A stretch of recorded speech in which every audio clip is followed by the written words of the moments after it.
আসসালামু আলাইকুম রহমতুল্লাহি অবরকাতুহু। সম্মানিত দর্শক, বাংলাদেশের রাজনীতি, রাষ্ট্র ব্যবস্থা এবং সামনে যে ত্রয়োদশ জাতীয় সংসদ নির্বাচন হতে যাচ্ছে, বর্তমানে বাংলাদেশের রাষ্ট্রীয় বিধি ব্যবস্থা, অর্থনৈতিক অবস্থার যে ধস, সব কিছু মিলিয়ে মনে হচ্ছে যে আমরা একটা বড় আশঙ্কার মধ্যে পড়তে যাচ্ছি। সব কিছু স্বাভাবিকভাবে চলছে না। সব কিছু বলতে ভুল হবে, আসলে কোনো কিছুই স্বাভাবিকভাবে চলছে না। গত আগস্ট মাসে ২০২৪ সনের আগস্ট মাসে ৫ তারিখে শেখ হাসিনার পতনের পর যা কিছুই বাংলাদেশে ঘটছে, প্রায় সব কিছুই ছিল, যদি বলেন মিরাকেল। কেউ মনে করতে পারেন যে এটা অলৌকিক, কেউ এটাকে মনে করতে পারেন ম্যাটিকুলাস ডিজাইন অনুযায়ী হয়েছে, অথবা আপনারা মনে করতে পারেন যে আসলে কোনো কিছুই হয়নি, একটির সঙ্গে অপরটির জোড়া লাগানোর চেষ্টা করতে গিয়ে হাতের সঙ্গে পায়ের জোড়া লাগানো হয়ে গেছে, পায়ের সঙ্গে মাথার জোড়া লাগানো হয়ে গেছে। মানে বিষয়টি হলো যে, ধরুন আপনার কাছে একটা মূর্তি আছে, মানব মূর্তি বা একটি প্রাণীর মূর্তি, কোনো কারণে ভেঙে গেছে। আপনাকে বলা হলো যে এটা জোড়া দেন, কিন্তু আপনার সেই যে বিষয়টি জোড়া দেবেন সে ব্যাপারে কোনো অভিজ্ঞতা নেই। প্রাণীটি দেখতে কেমন, এর মাথা কোথায় থাকে, পা কোথায় থাকে, ইত্যাদি ইত্যাদি বিষয়গুলো আপনার কোনো অভিজ্ঞতা নেই। কিন্তু আপনাকে জোড়া দিতে যখন বলা হলো এবং আপনি জোড়া দিতে বাধ্য পরিবেশ পরিস্থিতির কারণে, তো কি হলো, হাতের একদিকে হাত আর একদিকে আপনি একটা পা লাগিয়ে দিলেন, ধরুন মানুষের আকৃতি। আবার এক পায়ের যে অংশটিতে পা ভেঙে গেছে সেই পায়ের সাথে হাত লাগিয়ে দিলেন। তারপর নিতম্ব নিতম্ব আপনি পেটের নিচে লাগিয়ে দিলেন, আর লজ্জাস্থান যেটি আছে সেটি পেছন দিকে দিয়ে দিলেন। মাথাটা উল্টে দিলেন, ঠোঁট দুটো নাকের কাছে এনে দিলেন, নাকটা কানের কাছে নিয়ে দিলেন, কানটা কপালের উপর দিয়ে দিলেন। কেমন লাগবে বলেন তো? অদ্ভুত কিম্ভূত কিমাকার একটা জোড়াতালির যে মূর্তি, এটি আপনি তৈরি করবেন। যাদের অভিজ্ঞতা আছে তারা এটি দেখে হাসতে হাসতে মরে যাবে। আমাদের এই রাষ্ট্রীয় ব্যবস্থাতে গত ১৭ মাসে এমন আশ্চর্য কিছু ঘটেছে যে ঘটনার সঙ্গে আপনি কোনো কিছুর মিল পাবেন না।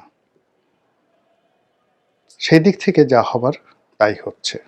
প্রায় সব ক্ষেত্রেই পাহাড় সমান ব্যর্থতা। একটি অনিশ্চয়তা দূর করার সঙ্গে সঙ্গে ১০টা অনিশ্চয়তা চলে আসছে। রাষ্ট্রীয় বিধি ব্যবস্থা প্রোটোকলে একটার পর একটা দুর্ঘটনা ঘটে যাচ্ছে। আপনি চিন্তা করুন যে আমাদের দেশে এই ফেব্রুয়ারি মাসে জাতীয় নির্বাচন হবে, আর সেই নির্বাচনকে কেন্দ্র করে আমাদের সেই বাংলা একাডেমির বা ২১-এর যে বইমেলা, সেটা হচ্ছে না। আবার দেখতে পেলাম যে ২১শে ফেব্রুয়ারির বন্ধ নাকি কি হচ্ছে না না হচ্ছে। এরপর যেখানে ১৮ কোটি মানুষের দেশে প্রায় হাজার দশেকেরও বেশি, আরও বেশি, প্রায় ১০,০০০-এর মতো জনপ্রতিনিধি থাকেন। একটা ইউনিয়নে ৯ জন মেম্বার থাকেন, একজন চেয়ারম্যান থাকেন। আনুমানিক ধরুন প্রায় ৭,০০০ সেই ইউনিয়ন পরিষদ রয়েছে।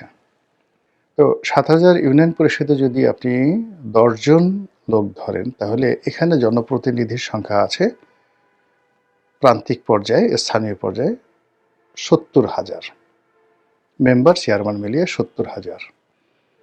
গত ১৫ মাস ধরে এই যে ৭০,০০০ মানুষের সঙ্গে যে রাষ্ট্রের যোগাযোগ আর রাষ্ট্রের সকল কর্মকাণ্ড যেভাবে সাধারণ মানুষের কাছে চলে যায় এই ৭০,০০০ লোকের মাধ্যমে, সেটি এখন ক্রান্তিকালের মধ্যে আছে। কিভাবে আছে উই ডোন্ট নো। এরপর আসুন পৌরসভা। কতগুলো পৌরসভা রয়েছে আমি একজ্যাক্টলি বলতে পারবো না। তো সেক্ষেত্রে সিটি কর্পোরেশন, তারপরে পৌরসভা, মুহূর্তে কাউন্সিলর এবং মেয়র এই পদগুলো এখন প্রশাসক দিয়ে চালানো হচ্ছে।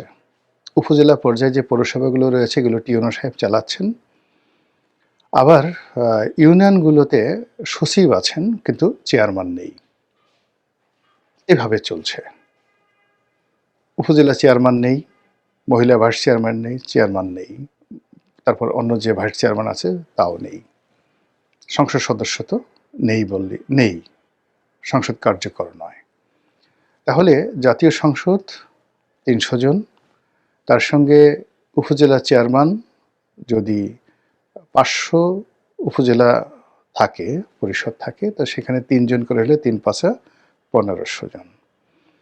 যদি পৌরসভা ধরেন, কাউন্সিলর মিলিয়ে এখানে প্রায় ১,৩০০ লোক, কম করে হলে ১,৩০০ লোক আছে, আর ৭০,০০০ লোক হলো ইউনিয়ন পর্যায়ে। এই মানুষগুলো একটি সরকারের যে হৃদস্পন্দন, রক্ত সঞ্চালন, এই কাজগুলো করে থাকে। সেই কাজগুলো গত ১৭ মাস ধরে কার্যত বন্ধ আছে। এরপরে মন্ত্রণালয়ে আমাদের চালানোর জন্য প্রায় ৬০ থেকে ৬৫ জন রাজনৈতিক অভিজ্ঞতা সম্পন্ন, যোগ্যতা সম্পন্ন এবং রাজনৈতিকভাবে মনোনীত মন্ত্রী রয়েছে। এই মন্ত্রীদের সঙ্গে জনগণের একটা সম্পর্ক থাকে, আর অন্যান্য জনপ্রতিনিধিদের একটা সম্পর্ক থাকে, যেটি এই মুহূর্তে বন্ধ আছে।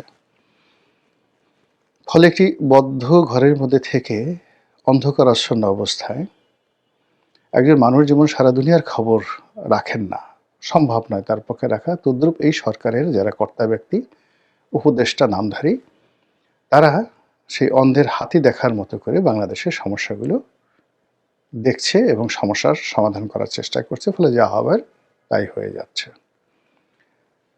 অন্যদিকে রাজনীতির যে অঙ্গন, সেই অঙ্গনে প্রচণ্ড রকম শূন্যতা রয়েছে। আওয়ামী লীগ এবং তার সহযোগী যে সকল রাজনৈতিক দল রয়েছে, যারা এদেশের মোট জনগোষ্ঠীর ৫০%, তারা রাজনীতির ময়দানে নেই। অধিকান্ত তারা জনসংখ্যার ৫০% হলেও অর্থনীতির অন্তত ৭০% তারা গত ১৫ বছর ধরে নিয়ন্ত্রণ করছিল। এখন এই যে ৭০% অর্থনীতি, সেই অর্থনীতির যে চালিকা শক্তির মূল পার্সনগুলো বেশিরভাগই পলাতক। ফলে ধরুন একেবারে সরাসরি বন্ধ হয়ে গেছে বড় বড় শিল্প কলকারখানা থেকে শুরু করে এই যে আমাদের যে ৭০% ইকোনমি, তার অর্ধেকটি। বাকি অর্ধেকগুলো জামাত এবং বিএনপি বা সরকারের কোনো কোনো উপদেষ্টার বা তাদের আত্মীয় স্বজনের দয়া করুণায় চলছে। ফলে আপনি চিন্তা করুন যে 30% আর 30%, টোটাল ইকোনমি 60% ইকোনমি গত ১৭ মাস ধরে শতভাগ ইকোনমির যে ব্যস্ততা বা ট্রানজ্যাকশন সংক্রান্ত যে রেভিনিউ, সরকারের রাজস্ব এবং আমাদের এডিবি অ্যানুয়াল ডেভেলপমেন্ট প্ল্যান থেকে শুরু করে অন্য যা কিছু আছে সব কিছু চালানোর চেষ্টা করছে, হচ্ছে না। কাস্টমসের আয় ভালো না, ইনকাম ট্যাক্সের আয় ভালো না, ভ্যাটের আয় ভালো না, নতুন কোনো বিনিয়োগ নেই, কোনো কর্মসংস্থান নেই, বরং লক্ষ লক্ষ মানুষ বেকার হয়েছে, যারা প্রতি বছর মানে শ্রমবাজারে যুক্ত হয় নতুন কর্মশক্তি। গত ১ বছর ধরে প্রাইভেট এবং পাবলিক কয়টি নিয়োগ হয়েছে আমি বলতে পারবো না, তবে আপনি রাস্তাঘাটে চলাফেরা করতে গেলেই দেখবেন যে সবাই ঊর্ধ্বশ্বাসে দৌড়াচ্ছে একটা চাকরির জন্য, একটা কর্মের জন্য, একটা ব্যবসার জন্য, আর অধীর আগ্রহে আকাশের পানে তাকিয়ে আছে যে কখন একটি স্থিতিশীল সরকার আসবে, যে সরকার উপর ভিত্তি করে বিনিয়োগ হবে, কর্মসংস্থান হবে, ইত্যাদি ইত্যাদি সব কিছু। এবং এর সাথে পাল্লা দিয়ে বিদেশি যারা বিনিয়োগকারী, দেশি বিদেশি বিনিয়োগকারী, তারা উন্মুখ হয়ে বসে আছে। এই যে একটা অবস্থা, এরকম একটা অবস্থা যখন থাকে, তখন মানুষের লোভ এবং লালসা চরম আকার ধারণ করে। যারা লোভী মানুষ, যারা ভীত মানুষ, তাদের ভয় এবং আতঙ্ক ছড়িয়ে পড়ে। যারা ধড়িবাজ, ধান্দাবাজ, তারা ধান্দা খুঁজতে থাকে, আর যারা খুব হিসেবি মানুষ, তারা তাদের সকল পুঁজি এবং সব বিনিয়োগ একত্র করে চুপচাপ বসে থাকে সময় পার করার জন্য। ফলে চারিদিকে যে স্থবিরতা দেখা দেয় আমাদের দেশে, সেই স্থবিরতা দেখা দিচ্ছে। এরই মধ্যে নানা রকম প্রাকৃতিক ঘটনা ঘটে যাচ্ছে, কূটনৈতিক বিপর্যয় এবং প্রাকৃতিক বিপর্যয়। ধরুন, বেশ কয়েকটি চাঞ্চল্যকর হত্যাকাণ্ড ঘটে গেছে এর মধ্যে। সেটা দীপু দাসের হত্যাকাণ্ড বলেন কিংবা ওসমান হাদির হত্যাকাণ্ড বলেন, বেগম খালেদা জিয়ার মৃত্যু, তারেক রহমান সাহেবের বাংলাদেশে প্রত্যাবর্তন ইত্যাদি ঘটনা সঙ্গে এই যে চলমান যে রাজনীতি এবং ইলেকশন, আপনি কোনোটার সঙ্গে কোনো ডট মিলাতে পারবেন না। গত 17 মাস ধরে রাজনীতি যেভাবে ফর্ম হচ্ছিল, নির্বাচনকে কেন্দ্র করে সেই রাজনীতি সব কিছু উলটপালট হয়ে গেছে। এতদিন ধরে নির্বাচনের একটা বৃহৎ শক্তি হিসেবে এনসিপি, জামাত, বিএনপিকে মনে করা হতো। এখন এই মুহূর্তে আসলে নির্বাচনের মাঠে 90% এফোর্ট, অ্যাবিলিটি এবং যাকে বলা হয় কন্ট্রোল, পুরোটাই এখন বিএনপির হাতে। তারেক রহমান সাহেবের দেশে আগমনের দিন থেকে শুরু করে একেবারে বেগম জিয়ার জানাজার ক্ষণ পর্যন্ত আপনি যদি সব কিছু দেখেন, আপনার কাছে মনে হবে যে বিএনপি ক্ষমতায় আছে। বিএনপি রাষ্ট্র পরিচালনা করছে, তারেক রহমান সাহেব প্রধানমন্ত্রী।